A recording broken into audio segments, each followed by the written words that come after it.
Hey, what's up, everyone? This is David Greenspan, and you are listening to Season 2 of the Mindshare Podcast, a proud member of the Industry Syndicate Media Network.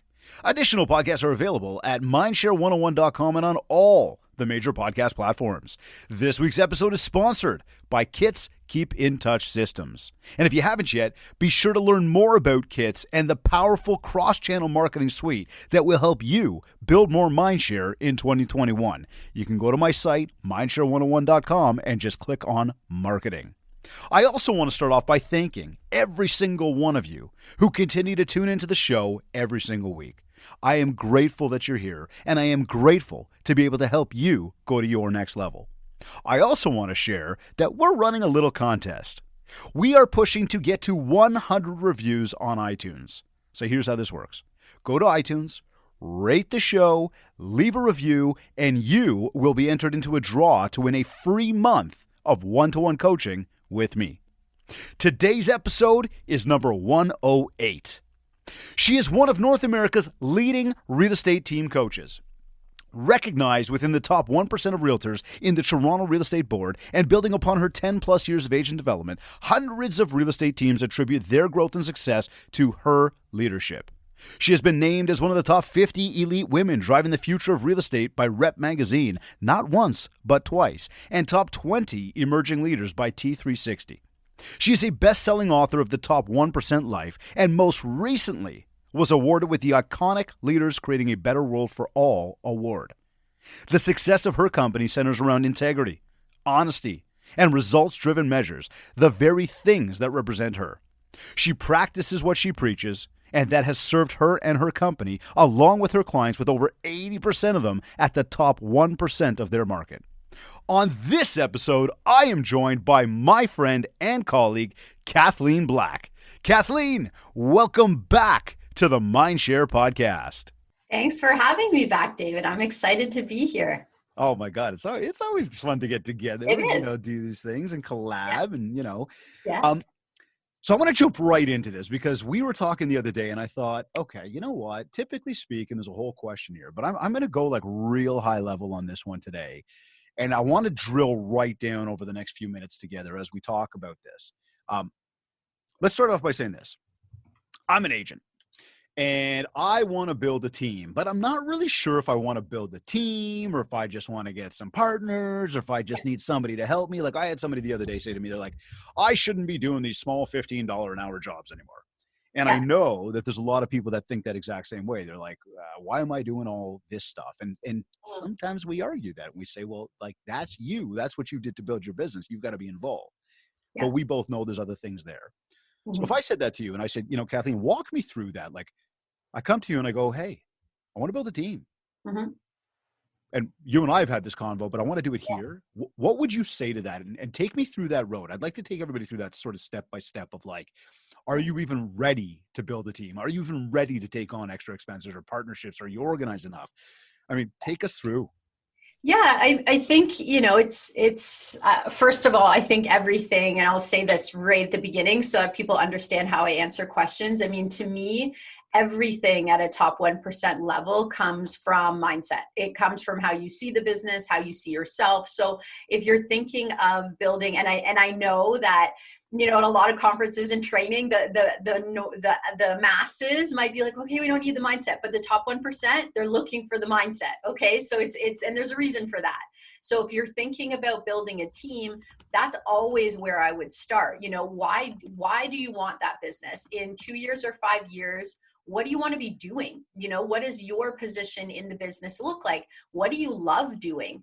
This is really important. I mean, if 2020 didn't kind of bring it home, what gives you peace of mind and what makes you happy, I don't know what will. I mean, it might be if some people watching are still kind of building up their business, we sacrifice happiness a little bit to hustle and build, but you get to a certain point where you're like, do I really want to build a team or a real estate business that I'm not happy working in and I'm not happy running? Like, these are actually really important questions.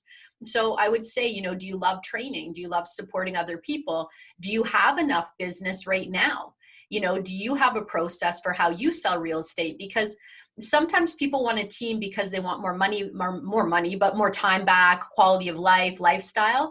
And the reality is that if they made their own business more efficient, they actually could sell much more on their own with more time back, or they could sell the same, make a little bit less, and have a lot more time back in their business. So these are important things to take into consideration. You know, I always say it, my belief in leadership is I have to know myself first, and I have to know myself in a way that is beyond ego.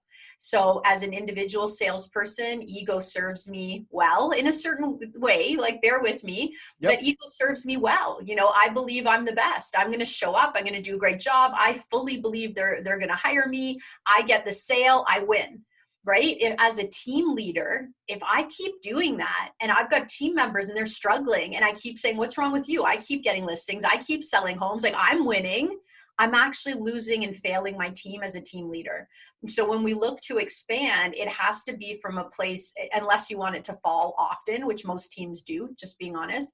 If you want it to be from a place where you can truly expand, that's where we walk into that humble space of what am I great at? What do I love? Also, what are my weaknesses? You know, what types of people do I have trouble working with? You know, am I going to need some of those really analytical, detail-oriented people on my team? And I'm really fast-paced and I'm super go, go, go, but I need their perspective, right? So it's always know yourself first so you can then know others. And third, you can live amongst what I call collective genius, which is you become somebody who lives to help other people see not only what their strengths are, but truly what their gifts are.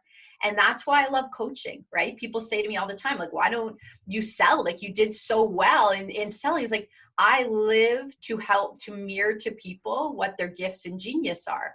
And that's the basis of team, right? So there's a whole bunch else logistically, like systems, there's step-by-step core systems that there's never been a team that's taken off at least beyond the 175, 150 year deal mark.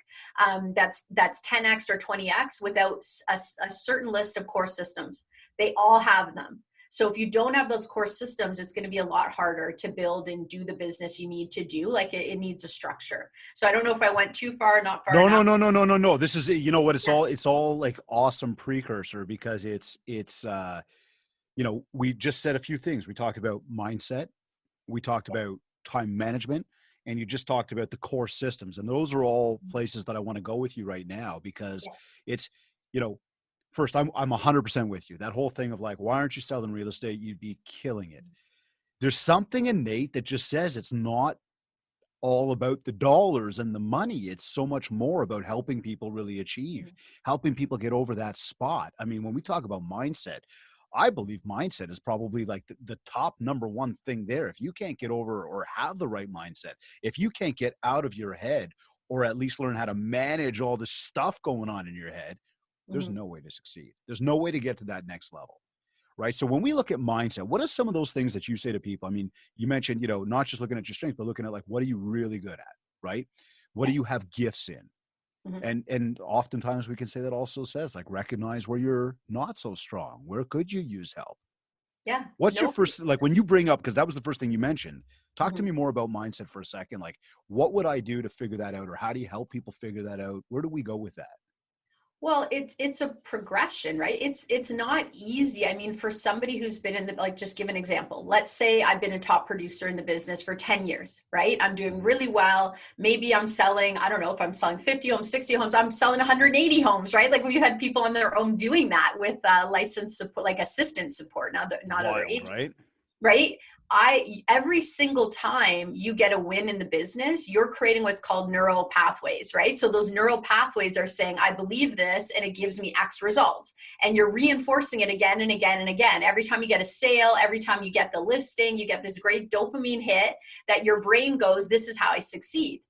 Now you're looking to be a team leader, and that mindset again is, okay, this is how I succeed. You're not instantly going to rewire those pathways. We need to believe new things. So how do we move into that space? It's by slowly kind of looking at what do I need to believe and who do I need to be to have the reality I want around me.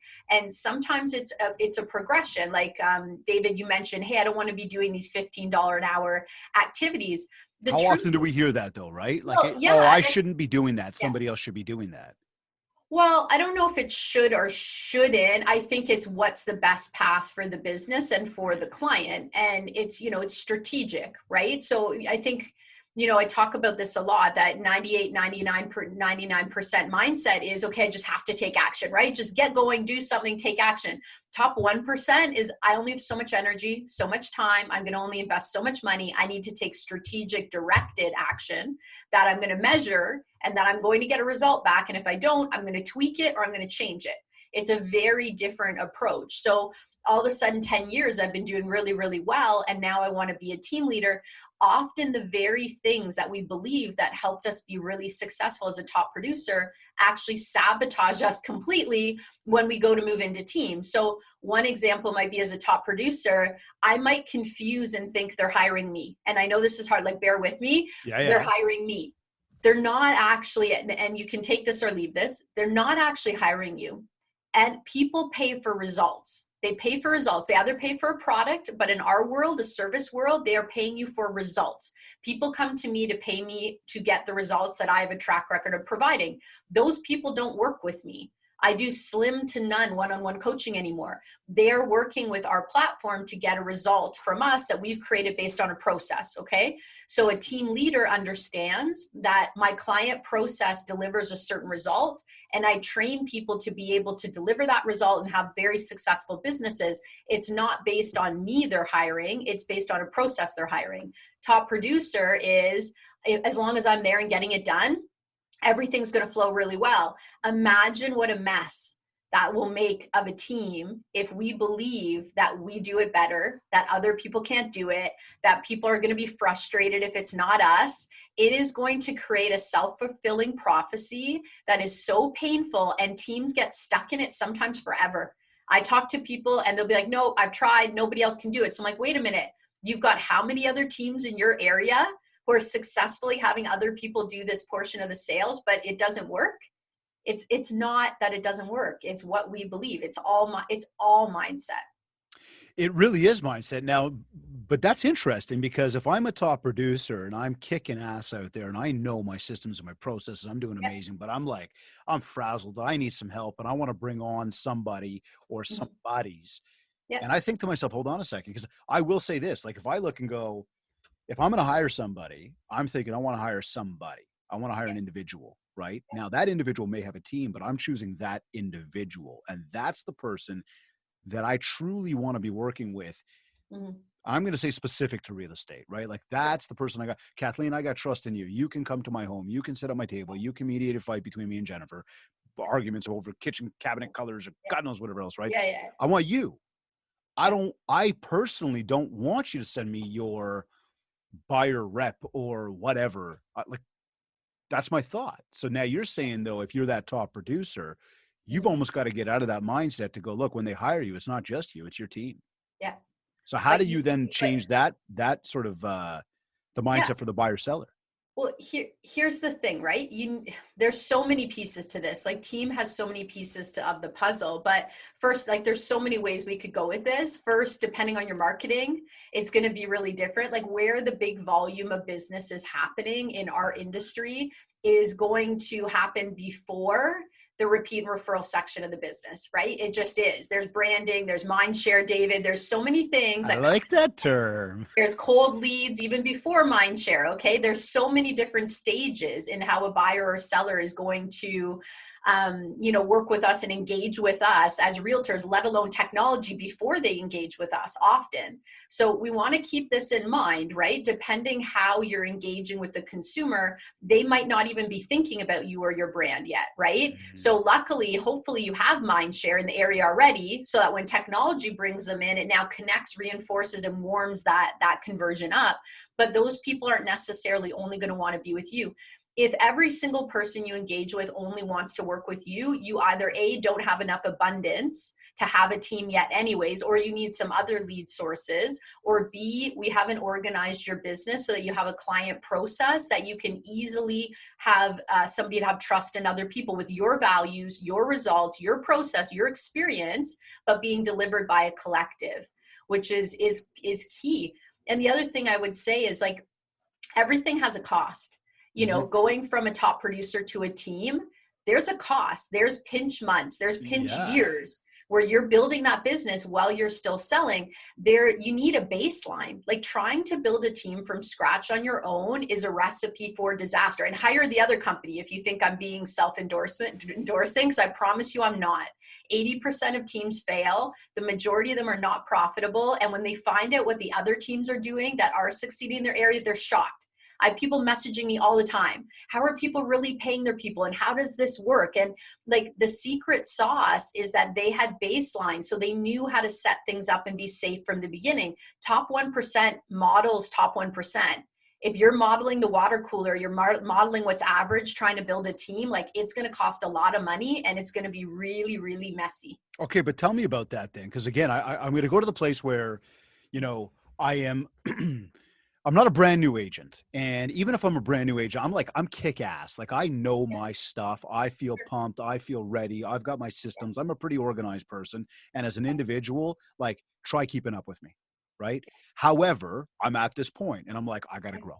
Right. I need people. But then I start thinking, we go to the money thing because the money thing's a big deal, right? Yeah. Same thing with time. I'm trying to hire somebody to help free up my time Yeah. because I'm not getting enough time to just maybe sit back, enjoy, and relax, or I feel like I'm doing Yeah. some of the jobs that maybe I shouldn't be. But Sure. how do I hire somebody? Like, how do I actually go Yeah. out there and figure out what am I going to pay them? Mm-hmm. Then immediately the thought starts going, well, if I got to think about paying them, I got to think about how much money is not going in my pocket.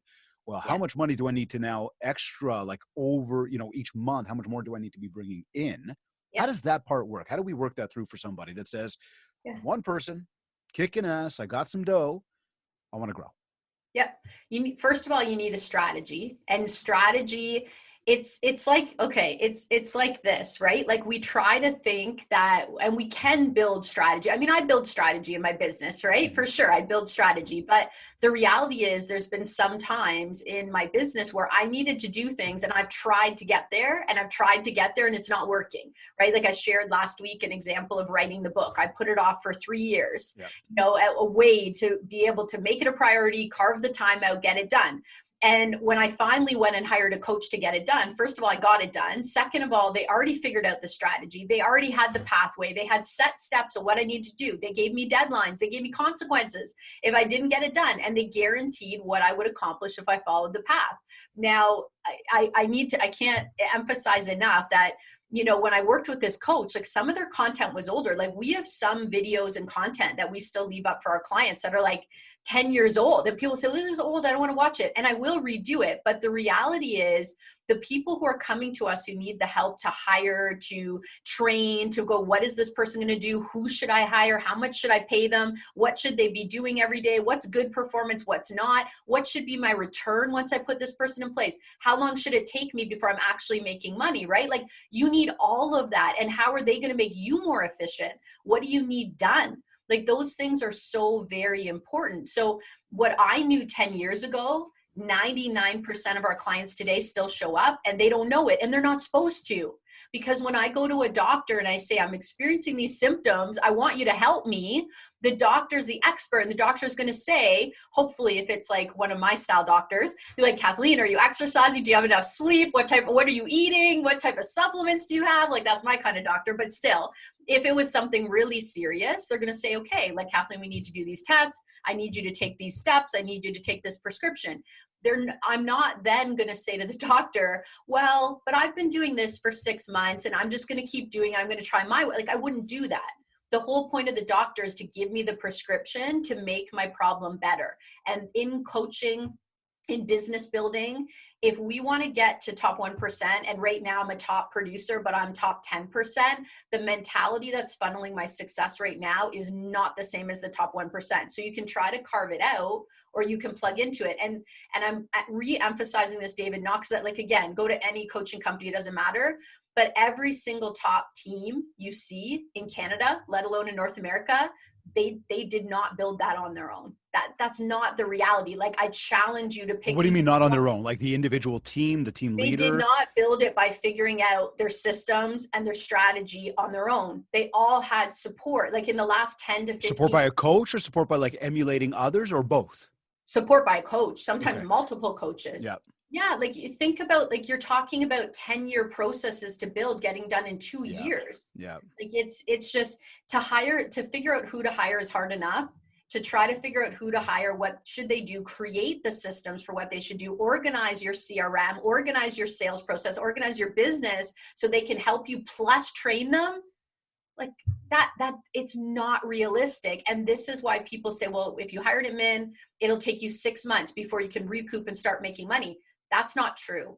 That's not that is a realistic expectation when you don't know what you're doing. If Okay. you have So, support, you can start making your money back within 2 to 3 months of putting an admin in place if you have it structured and set up properly and you have enough business, right? And you know how to bring more business to the table. 100%. An right. So, admin should make you money.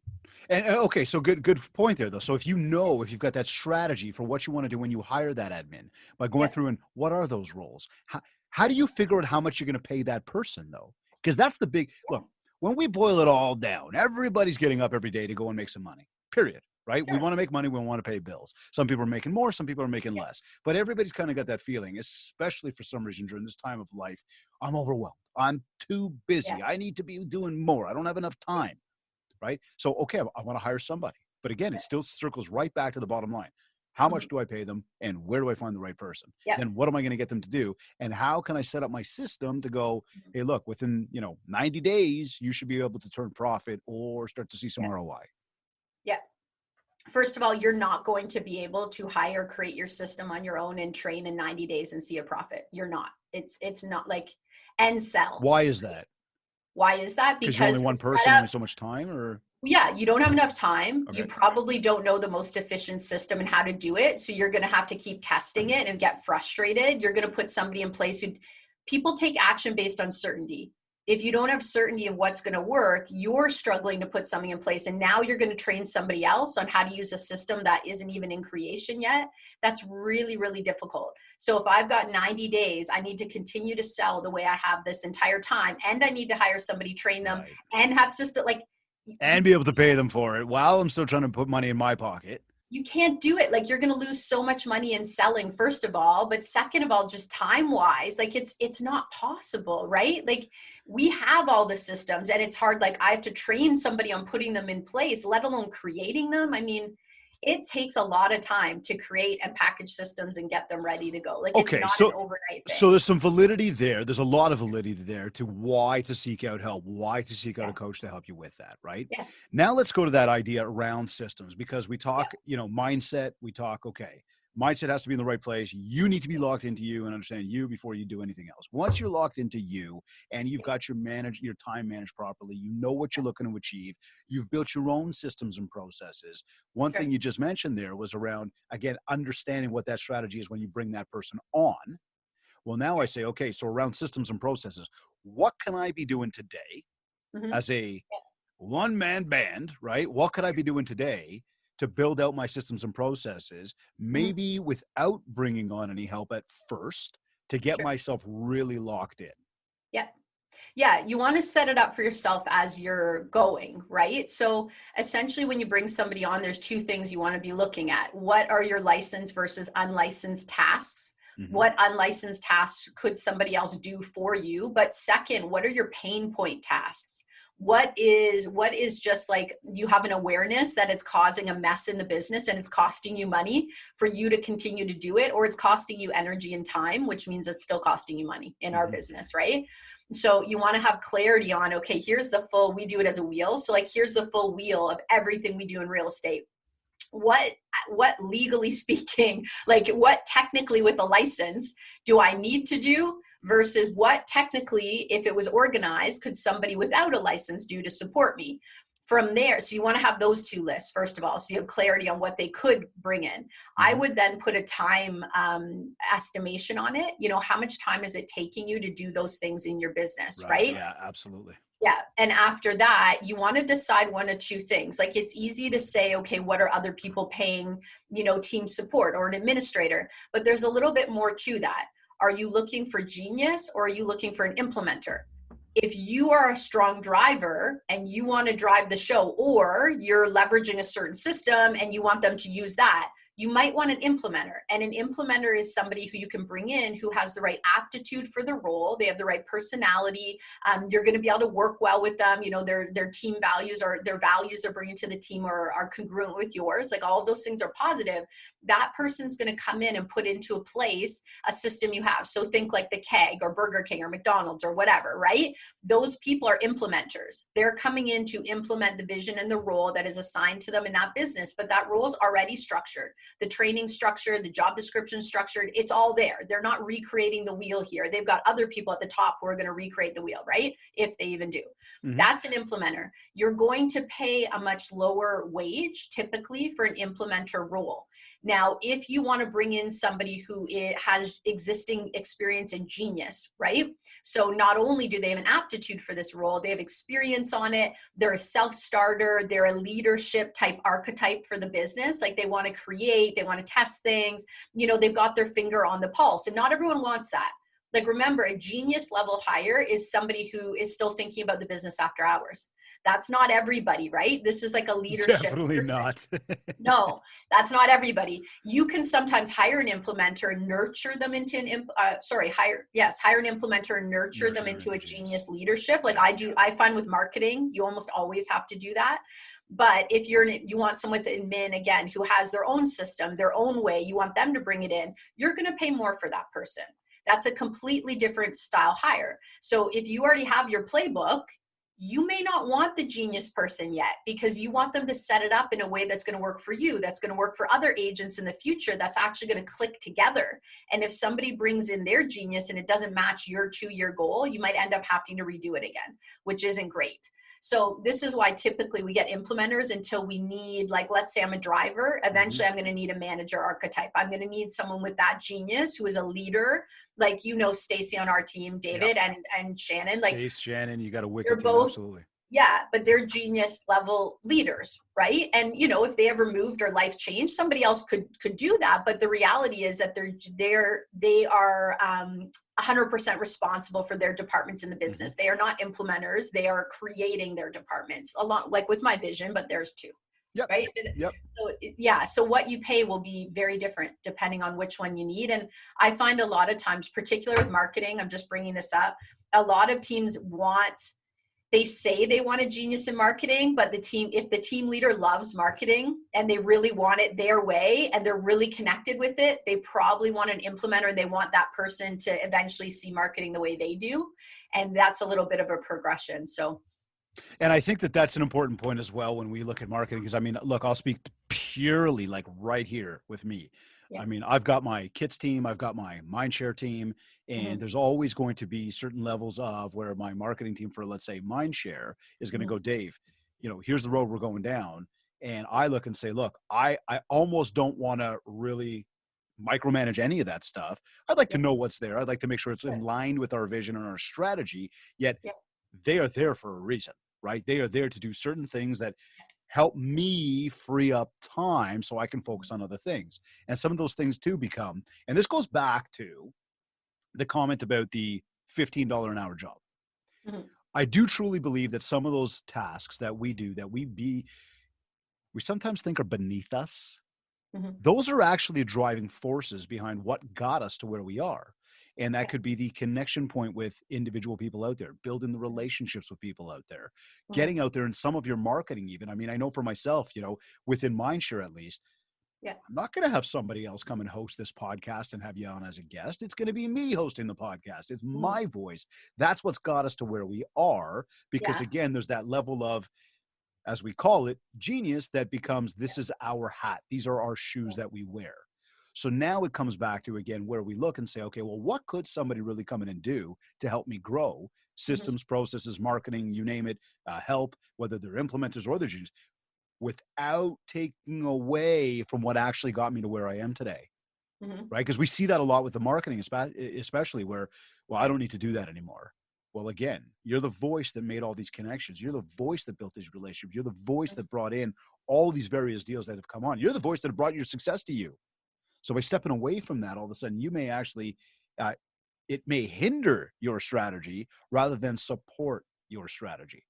Yeah, I've even with our network in the past couple months, I've talked to people quite often where they've been testing something new, and unfortunately they made a mistake in that they took out what was working while they were testing the new. And I'm not a believer in doing that. I don't believe in making changes just for change's sake. So, test something, see what you're getting traction, and tweak it enough until you're confident enough to go in another direction. But I think, when you look to build a big team, and not everybody wants that, or a business like mine, like the business becomes bigger than you, right? Like sometimes I think we have this misconception that, I need people to support me so I can do more, which is totally true as you're building and expanding, which is what we're talking about. Totally true. Absolutely. But eventually you have to make the decision of, do I want this business to stand on its own, or do I want to be an island and people are bringing me resources and they can kind of, take their boat around my island, but everything revolves around me. So like, I still can't get out. Like the whole thing is set up that way. For me, I love other people running training sessions and running workshops. In fact, this year I won't run any of our workshops, and I'm ecstatic. And I have a belief, and I'm sharing this on purpose. It's not from a place of ego. I'm sharing it to model it. I have a belief that if I find the right people with genius in those areas, they will always outperform me. And I love believing that because it always comes true. It always comes true. And when it doesn't, it's like I learned from it, so it still comes true. You know what I mean? But if that comes back to the big mindset thing, right? And that's where, again, mindset is always that main pillar to everything we're doing, is that belief and that vision and that plan to get to exactly where it is you're trying to go. Yeah. Like abundance is abundance, you're either in it or you're not. And I slip out of it and then I call myself out and I get back on track. That's what I do. I'm okay. human. So again, take me back. I'm busy. I'm looking for this person. Should I go for the implementer, the genius first? I guess that comes back to, again, define what it is that is a licensed role versus an unlicensed role. Yep. Define what you are good at, what you aren't good at, and really figure out where some of those holes are that go, hey, if I get somebody come in and do this, and I believe for everybody, it always incorporates, take pen, put it on paper, get it out of your mind and start to actually write it down and create that plan. So you can actually see it and then scribble at it. And put it in Google Drive. And then next year you have to do the plan again or go back and make it better every single time, right? Like I'll give you a real example, right? Just for a case study, because I think it helps. And this example, like she's phenomenal, so she deserves a shout out. But if anybody knows Melissa Flynn, she was like our big this year for growth. She was like our top in 2020, but she has kind of an incredible story, which is leading to what you're asking about, David. So last year was her first year coaching with us. She moved her market completely. So she moved from Durham into Northumberland, right? Northumberland Hills, something. Anyways, that whole area, right? So she moved her entire business from scratch. She decided to move it all the way over. She didn't want to be commuting back and forth. That year, she hired an admin. So she went through learning, okay, what ads do I put out? What type of interviews do I do? What do I ask them on the interview? What type of profiles do I do? Do I send a math test? What does this look like? What are red flags when interviewing somebody? She had somebody kind of look over all of that. And then she did an in-person interview, finally offered the position. She had the admin set up all of the CRMs, all of the checklists, so that everything was very structured. If she had a new buyer or a new seller, the admin knew exactly what her tasks were because it auto-populated. Every time she had a new listing, every time she had a new buyer. She took on certain marketing tasks. She got all of that in place last year. This year, she quadrupled her business. Okay. Nice. So, and this is not by accident. Like you look at, Paul Germanay's talked about this, that he was trying to hit that 200 deal a year cap again in like 3 or 4 years now. Finally organized the client process, organized the CRM, made it very like tick, tick, tick, tick, tick. He's like, we could do double the business now and not be as chaotic or crazy as we were then. He's like, they're implementing a system, right? There's our set CRM plans that we have and they adapt it to their business. But I'm giving you this as an example just to show how powerful it is to kind of understand how to put something in place that works initially. So David, I hear where you're going. I truly feel for an individual agent to try to hire an admin, if you don't have a strong brokerage who will help you, right? Like some brokerages are amazing. You should check it out because some of them will do like operational style training. They'll train them on your MLS system. They'll just do certain logistical training, right? But some of them even go over and above and they'll do even a little bit extra admin training. But if you don't have that, like have the plan before you hire. And Absolutely. The problem in real estate is like we get so busy and we need help right away. And now it's going to cost me because now training that person, hiring that person, you're right, it's costing you deals. It's costing That's where everybody holds you. up, right? Or that's where people Yeah. make mistakes. Yeah. And then, They're going and to you bring invest somebody for on, it. take on the expense Yeah. without the plan. Yeah. And then sure enough, it turns out that it's taking you more time to have the admin there. Now you slow down a little bit. You're not in your busy crunch and you go, oh, this isn't working. I don't want to do it. And you're right. That route rarely works for sure. It's frustrating, right? So what kind So of cost am I looking to put in then? Would you say if I'm looking for essentially my first hire, I'm looking to kind of expand myself out. I found kind of what those roles are and what those yeah, those tasks are. yeah. Is there a rule of thumb around the cost that you would suggest from your shoes? We work with an economic model. So like if you want to build a team, an economic model is helpful because it tells you what percentage of your gross that you want to allocate to marketing, to cost of sale, which is either you doing the sale or somebody you recruit, to admin support, to training, whatever, right? Like going to conferences, everything that you're going to do, marketing, client retention, like it's going to give you a guide, which is really, really helpful. But are you suggesting that guide will tell me, if I'm making X, I should be spending X percentage on my marketing? Yes. Yeah. It'll give Okay. you a guide. But on top of that, I'm just going to say, like, you can spend, I'm really careful about that one I because was going to say, because I'm you going, can, how there's, you how do we have, calculate that and go, if you're making well, X, you should spend X? well, you definitely can calculate it. The I mean, you problem could is calculate, that where's if the you're, correlation though? Like, where's the yeah, validity that says, but this is where it all has to click, right? So if I don't have strong conversion, if I don't have a system where I can have a predictable return on investment, I don't have a multiplier for that marketing source, it's going to get messy super, super fast.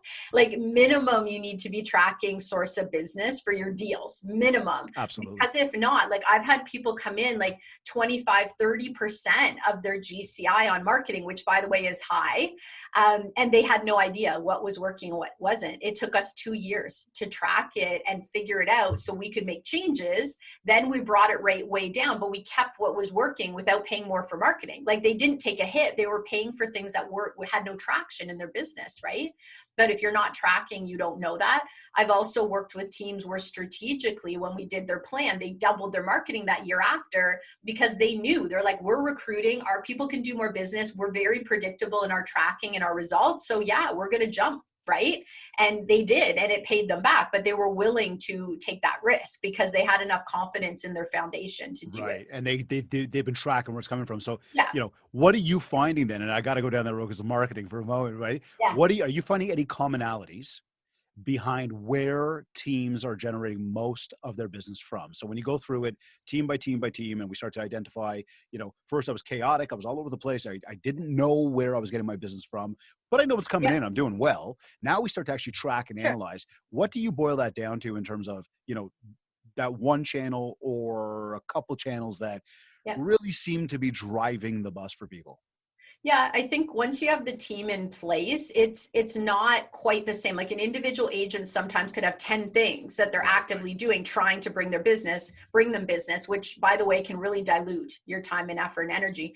A team typically has 3, and like high level, 3 sources could be, colder opportunities, whether that's, cold calling. I'm not advocating, I'm just giving an example. Mm-hmm, mm-hmm. Cold calling, back before maybe in certain areas they were door knocking, virtual open houses before real in-person open houses. I shouldn't say real, you know what I mean? This year I'm trying to adjust. Be And all also COVID online leads. friendly. Yeah. Online leads, anything that would be seen as a little bit colder, even ISA, if a team has ISA, it would go in that grouping. The second one always should be center of influence. Yep. Our model, we include past clients in that. So friends, family, other agent referrals, networking, your influencers, past clients who are going to work with you again. That should always, in my opinion, be a pillar. Always. If it's not, like you're leaving so much on the table. You know how much I agree with you on that point. Yeah, and you're putting ill will out, and why do you want to do that? Why do you want to burn the people who showed you love, right? Like we don't. Absolutely. We want to show them love back, right? Yeah. So center of influence, and then the third would be like your brand, anything that you're doing that's more branded. Like I'm not a big believer in solely branded marketing for marketing's sake. I am a believer in direct response. Like I do believe in multipliers and cost per lead. Like there are things that are not tangible, and I get that. that. There are things that we do, to develop mind share that are not necessarily a tangible return. They're cushioning the things that are a tangible return though. So you really want to make sure you're in tune with like, how much am I going to pay to cushion versus to create opportunities? They're two different things. So okay, talk to me. Sorry. Talk to yeah, me more about that, because I love the topic of marketing. yeah, When we get to that point, we say, okay, we've got our cold leads. So uh-huh, that could be anybody. And I call that group number 2, people that don't know us, like us, or yeah, trust us yet. yeah, And we've got the COI, which is group number 1, which is yeah, obviously our contact list, friends, family, repeat business, sure, past clients, potential clients, whatever, people we know. yep. Then you mentioned the third one there, The but third that one you're is kind of going more of the channel than the audience, because we really only got the people we know and the people we don't know. Yeah, the third one would be I'll give you some examples. Okay. So the third one would be a realtor.ca request for a showing. Okay. It would be a question about a certain property. It would be if you're farming, that would be the third one. It would be, actually I said open house in the first one, but I take that back because if you're Well, that's where it's going to go. Where do advertising, you differentiate the 1 and the yeah, 3, I guess? if you're advertising your open house and you've got signage out and it's a brand, you're trying to get people to attend, that would still be number 3. So typically it's any ad call, sign call, if you do any print marketing, Okay. anything that you do that is heavily branded. Number 1 is usually more online and it's about educating. So it's, how do I say this? Like The value we you put call out it there, the stealth, content right? strategy. Yeah, like it's Yeah. reports, it's lists of homes, it's over the net market evaluation, it's how can I buy as a first time buyer, it's government, is giving this grant. It's like anything that is specific knowledge or education for the consumer that is not a lot about you. Now, when I say that, I am not saying you're not going to adhere to your guidelines in your area for marketing and advertising. That is not what I mean. Mm-hmm. I mean, the purpose of it is not to be in your face with, hey, I'm Kathleen and here's my brand and use me. The purpose is to provide some insider value that we know potential buyers or sellers are looking for. So they're going to Google that, or they're going to be looking on Facebook and they might engage because they happen to need that information or they're curious about it, right? So typically another way of looking at this is the 3 stages in the buying or selling process. So your colder opportunities are further out. You can get much more abundance for your money. They're going to take more time for you to sift and sort, for you to nurture them, but it's the cheapest way to build your database. So when you have a team, if you have a system, if you don't have a client process, you don't have a system, they're going to cost you a lot of money. You're going to say they're crap. You're not going to get a return on it. If you have an approach You're that talking gives you about cold leads right now. yeah, we're Yep. talking about something where they're earlier on in the process, right? They're looking for information. They're not looking for a brand. They're not looking to hire me or David. They don't care. They're like, we don't want to talk to you guys. Like, just send me the information and stay away. Mm-hmm. That's where they're at. They don't even want to call you unless they're really outgoing. In fact, they won't call you when they're in that first stage. That's your colder opportunity. So again, we're going to get more abundance. They're going to cost us less money, but they're going to cost us more time to nurture them. The second phase is where your repeat referral happens. This is why we want to be calling our past clients and keep top of mind and have mind share and have that stuff that's going to kind of just remind them that we're around and, we love them and all that good stuff. That's where mom and dad's going to refer their agent and tell me I have to meet with them, all that stuff. But what I want you to notice is the first stage happened before the referrals. So yes, I am spending more time in that first stage, but if I'm good at it, I'm going to get clients before they're even referred or called their past agent. This is just going to happen, right? This is why, agents will use like keep in touch programs or nosy neighbor or whatever you want to use, right? Or send things out, David, with updates so that they're thinking of you. Because if not, they're going to go on the web and they're going to get caught in somebody else's marketing funnel, marketing web. Like that's just that's still where it comes back to. I mean, tie that imaginary string around your database and make sure that you're not letting go and you're keeping people abreast of what you're up to, right? And I think that, much the same when we look at those two channels or 2 audiences, pardon me, there's different strategies. So now within that, when we go, okay, 2 audience, people we know, people we don't know, we talked about kind of, it could be directly related to something you've got, but coming from a cold audience. It could be directly related to like the value you're putting out there, content strategies, cold audience, or it could be coming from your contact list. And that could be a variety of different channels. So when we take that now and say, okay, I can have a property, and until I've got a property that I'm listing or I'm whatever, okay, now I'm looking back and I'm saying, well, I've got to have this content strategy. We've talked a lot about that over the past number of years now, and this thing of, always add value is a very big piece of it all. Sure. Now we come back to, again, and we said that a individual agent may be doing 10 different things to try to build their mind share. Sure. A team may boil it down to three. Typically three. So specific channels now, I mean, would we say, you said phone calls, so you obviously believe that the phone call is important. Sure. What about the online lead gen, the social media? I've got to think to myself when I'm like, but I just want to get out there and sell real estate. I don't have time to come up with all this content. I'm not a content creator, but I mean, I hear from all these people, David and Kathleen, and everybody talks about content strategy, value added, all this other stuff. I don't have time for it. I don't even know where to start for it. Right? But let's think about like how we're approaching marketing is going to really define what we see as success or not, right? Like I approach marketing as what can I track and create opportunities and what can I actually see a funnel back that's working so I can increase it. That's how I see marketing. They're big, like there was I don't remember if it was a report or an article, which is why I'm tongue tied, but there was something that went out that talked about, the top 10% of realtors and compared their social media engagement with the rest. And they were actually showing that the top achievers were actually engaged less, which didn't I remember that at all, because remember what I said, 98, 99%, we want to get into motion. It's just like, I just have to do something. Okay, I hired that person and social media is out, so it's covered because I'm an agent, I should be on Facebook. Well, maybe you should, maybe you shouldn't, right? Like, whereas top 1%, what is the strategy to take action in the right places with my energy, my time, and my money? And what is the return I want to get? So if I don't get, I can tweak it. And I think the only thing I was going to say, David, is like that third stage is product driven, right?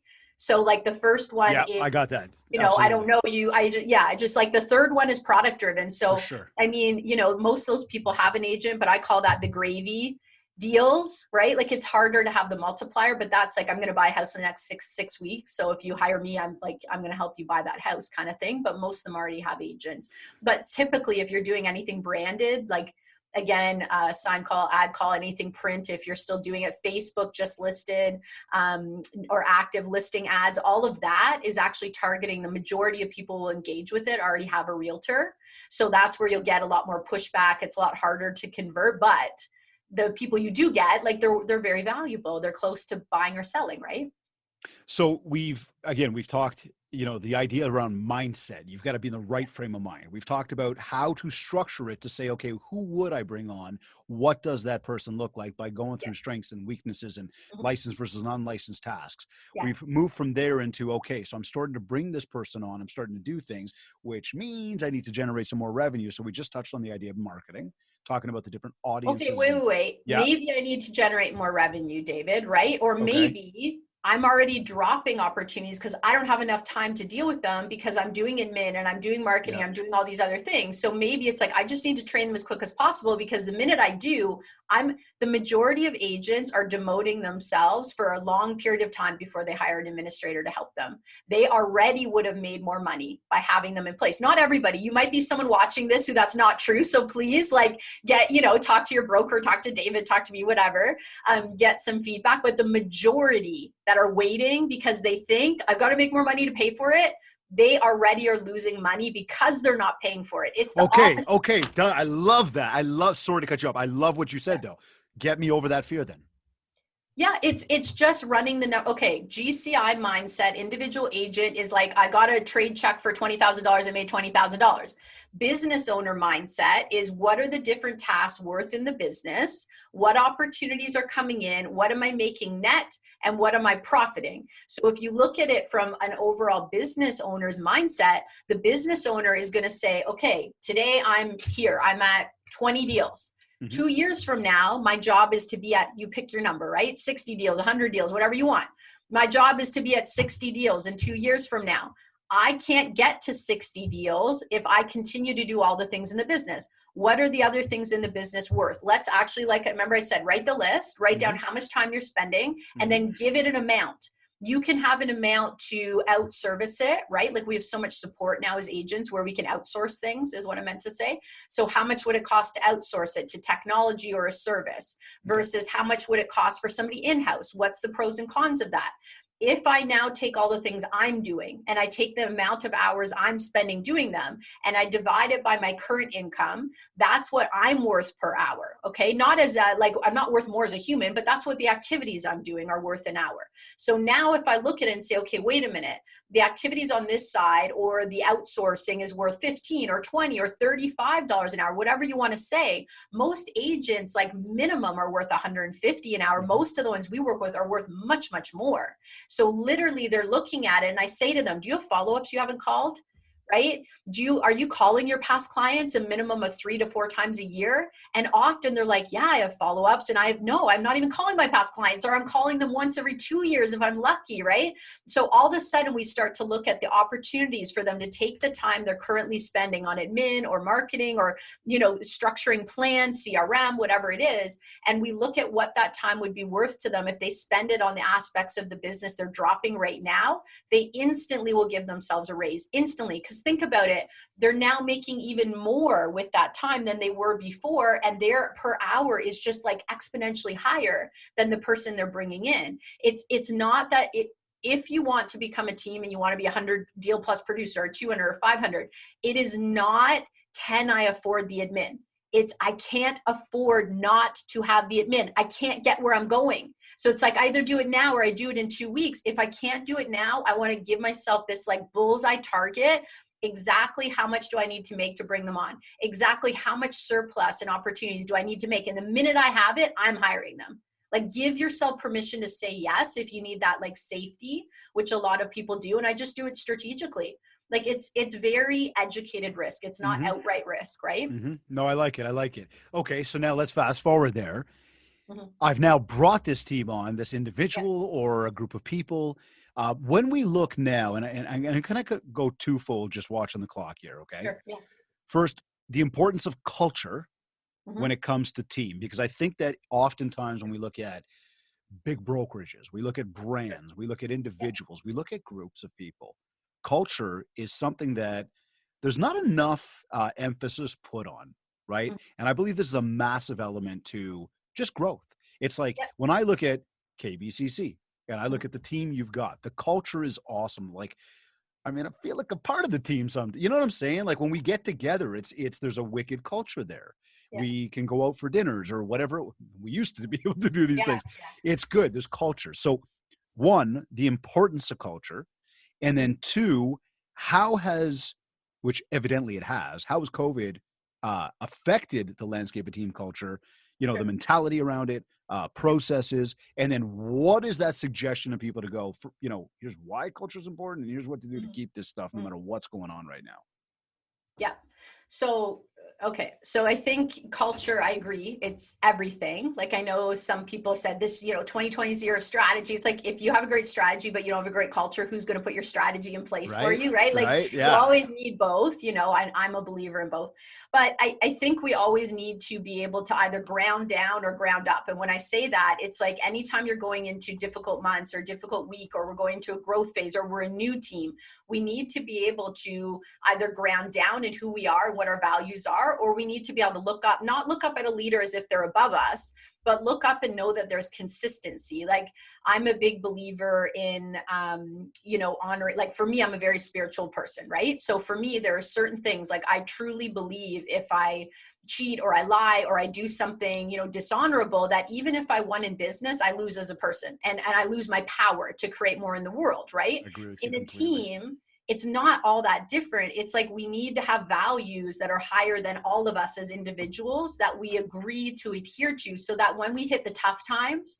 we have a guiding light, right? So we understand who we are, we understand how we operate, and certain things have to be more important. It's like setting our intentions, right? Like I can have somebody on the team where it's not working and they're struggling, and I can say, well, as a team leader, we're all a family, so I'm just going to leave it even if they're pulling us all down. Or I could say, my intention is to be of service, to be fiercely of service, to be honest, to show love for people around me. This person is struggling, so it's affecting them. It's also affecting all of us. Would they do better somewhere else? Do they need to leave to figure this out for themselves? Or how can I support them? So if we have that guiding light of, my job is to be that gatekeeper as a team leader of the business and of what are our minimums, so we can be so focused on looking up. Like think about it. If you're constantly going, are we meeting our minimums? You're not where the fun happens.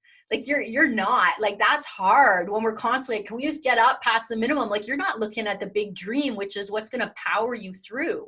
So I truly believe with culture, like there's a quote that everyone hates and I laugh because I still use it and I hate it too. But I don't even know who said it, but it's like the fish stinks from the head down. And I use it in all sorts of team leader training and we all laugh. But really, it's like you are mirroring your team, right? Like sometimes the culture, it's coming from the team leader sometimes because we're frustrated or we have beliefs that aren't serving our team or we need to grow into our role, right? And that can be really hard. It's like if you're in a bad mood, don't go in the office because you're contagious, or learn how to switch your state before you get there. I believe it, like, as a leader, I truly believe my job is to see people at their best. So if someone on my team is struggling, I work really hard to see them at their best and leave them space to show up at their best, but I'm not going to do it for them, right? I'm going to create that. And I think that's what great leader performance cultures do. I only work with performance cultures. I'm not here to help with the culture only of, okay, we hug every day, we love each other. That's great. But you also have a business and you want to have impact. So what if we hug and we love each other and we, kind of kick some ass, right? I don't know if I'm allowed to say that. I can't. No. I speak French. For me, that's okay. Swearing on Facebook. Okay. But really, right? Like, get really serious about it. So to me, I'm about performance culture. Like in the book, there's a whole chapter of all the entities, and we don't have time, but like all the things that you need to have in place to support like a thriving performance culture. And people are going to come and go. You can have the best performance culture in the world. You will not retain everyone. You just won't. So, it's like, give yourself room to make that okay as a leader. I think we all need to. You asked me other stuff, Dave. I'm going to let you guide it because obviously with me, I haven't been looking at time. So no. Listen, you know what? Look, you hit it though. When it comes to culture, because again, there's the idea is it's not just about the lovey, huggy, fluffy. It is about performance. Much the same. It can't just be, it is about kick ass, but it's not about, go for the bare minimum and like, what can we do to be better? Come on, let's go. Because sometimes you're going to drive people a little bit further. You're going to make people close up in a shell a little bit. So what can you do with each individual to help them? And look, this is very similar to exactly what I talk about with my teams. And I'm talking my baseball teams and my hockey teams, right? Each one of those players is an individual. Each one has their own skill set. And that skill set that they bring to the table helps the entire team get better. So everybody's got to be honing their skill set. Everybody's going to be locked into what's going on. Everybody's got to want to bring the team up. And if they all do what they're supposed to do as individuals, the team will lift. Well, then what does the team lead or coach do? Coach does, hey, what can I do with this individual person to help this person grow into a better version of themselves, which means that they're going to love where they are at. They're going to love the environment, which is going to evidently help the entire group team get better. Absolutely. So, that's what it comes down to. Yeah. What last words or tips can you share just overall as some parting words for everybody who's tuned in to help them get out there, to build their winning team, to help them get out there and build more mindshare? Well, my thing, you asked about COVID, but this year, I think we really saw, the way I call it, is who are the raft builders and who are not, and who's becoming a raft builder. And a raft builder is somebody who has an I can, I am, and I will mentality. And sometimes we think that raft builders are delusional or ridiculous optimists, but raft builders are people who are very mentally disciplined. They're able to look at difficult situations around them and they will hyper focus on any little tiny part of that situation where they can make a positive impact, and therefore they're building their future. So the most important thing I could say right now for anybody building a successful business going forward is you are building it right now. You're building your future into creation. And in order to do that, we need to hyper focus everywhere we can take positive action, and, let everyone else focus on the areas where you can't. I've never seen something been brought better by complaining or focusing on what we can't take impact on. You can't do anything with that. Focus on where you can have positive action, and that's where you can lead, or we can lead ourselves with the most confidence and the most power, I believe. You just you embarked on the first book, bestseller. I know that one. There's another one in the works right now. Where can people download the first, or where can people buy the first book, and tell us about the second book? Just give us a little bit about that. And where can people find you? Yeah. So the first book, The Top 1% Life, going from chaos to calm in our business and life. I think we can all relate to one side of that or both. I hope. You can get a free copy if you want an e-copy. We're still giving it away at top 1%. You got to type the word percent. So top one numerical percent life.com. You can get a free ebook. You can also go to our website, which is ittakes.team, and order a print book. We still have some in stock right now. We're shipping them out around the world. So anywhere you are, you can get one. You can follow us. I now have my own Kathleen Black Facebook page because of the book. So you can actually connect with like our real estate coaching, our books, our new coaching programs, which are for all entrepreneurs there. So Instagram, Facebook, LinkedIn, anywhere there's social media, we are there except for Snapchat. And yeah, because I just couldn't. I tried. I get it. The wrong people were messaging me. I just couldn't do it anymore. I'm like, I'm out. I'm tapping out. That's it. But my team have kicked me off the business one. So Kathleen Black Coaching and Consulting, if you're real estate and that's what you want, they handle all that. I'm not allowed on there because I'm an artist. I want to do what I want. And, that just didn't jive anymore, right? But the next book is Relentless to Rise, which is kind of like the background here. And that is a book that's accompanying a documentary that's coming out next year, which is about, my story and my life. And it's really designed to help people lean into adversity and take, or whatever you're going through, right? Struggles, and take that energy and use it to catapult yourself forward. So I hope people will, maybe relate to my, I don't know what word, relentless mindset when they read the book. It'll make a bit more sense. But if you're really looking to kind of what I say, find your inner temple, connect with your knowing and who you are, and unapologetically be like, this is how I want to live and I'm going to build it. And this is what's good for me. Then that's the book. Read the book. It's going to help you hands down for sure. It's for everyone. It's not just for real estate. Anyone who wants to lead their life themselves and be happy, really. I cannot wait to dig in. As always, this has been an absolute pleasure having you on the show. Thank you for coming back. I can't wait to have you back once again. And I just, again, thank you for tuning in today or being here with me. I wish you, Ethan, Ella, nothing but an amazing finish, end to 2020, and nothing but the best for 2021. And can't wait to see what we got in store for it. So thanks again. Thank you, David. You got mad love for you and Jennifer and the family. And I'm just so happy to be back here. And thank you for having me. I really appreciate it. I love your energy and your vibe. I always say that. I love visiting. Thank you. You're either listening to this on iTunes, iHeartRadio, Google Podcast, Stitcher, or Spotify. Or maybe you downloaded our free Industry Syndicate podcast app. Or maybe you went to my website, mindshare101.com. And while you're on my site, make sure to download your free copy of the Ultimate Marketing Bundle for Realtors. This is a 31-page ebook packed with a ton of tips and tricks for you. Plus, there's a ready-to-go 90-day social media content calendar to help you build more mindshare so that you can get more market share. And if you want to talk about personalized one-to-one coaching to help you get to your next level, just get in touch with me. We'll set up a free consultation call to learn more about what you're looking to achieve and, how I will help you do just that. Also, don't forget about our push to 100 that's on. Be sure to go to iTunes, subscribe to the show, leave a review, rate us, and you will be entered into a draw for a free month of one-to-one coaching with me. And if you haven't yet, connect with me on Facebook at Mindshare101 and on Instagram at DavidGreenspan101. I want to once again thank our sponsor, Kits Keep in Touch Systems, for sponsoring today's episode. If you haven't checked them out yet, just go to my site and click on Marketing. This has been another episode of the Mindshare Podcast. Thank you for tuning in.